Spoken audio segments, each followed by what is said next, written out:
Kada sam bila mala, sasvim mala.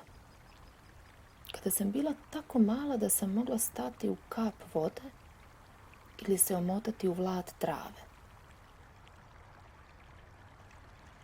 Sjećam se vremena kada sam bila tako mala da sam imala vremena biti sama sa sobom.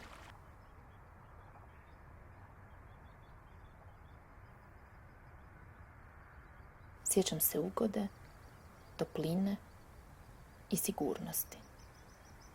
Sjećam se trave, rose, klokotave vode, nježnih paukovih mreža, raspršenog sunca po smaragdnoj vodi.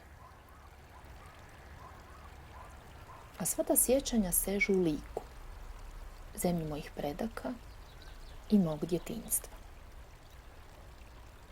Moja prabaka rodila je 7 kćeri. Moja baka 5 kćeri, moja mama 2, a ja sam rodila samo 1 kćer. Pritom, moja prabaka nije izgubila ni jedno dijete. Moja baka i mama su izgubile po 1, a ja čak njih 4. Često se pitam, gdje su moja nerođena djeca?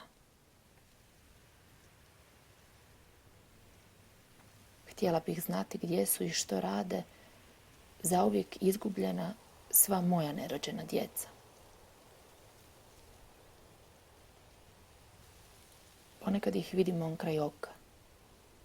Ponekad ih milujem mimo ruke. Prisebna i vrlo jako svjesna da njih nema. Ponekad ih čak i čujem sasvim šutke.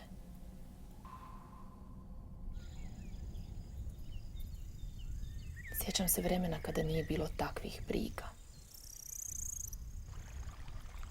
Sjećam se vremena kada je najveća bol bila pad s bicikla ili opeklina na jeziku od žurnog ispijanja vrućega mlijeka.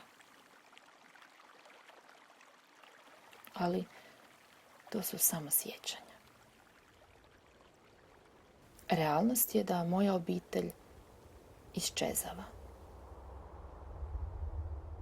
Baš kao što iščezava i onakva Lika kakve se sjećam.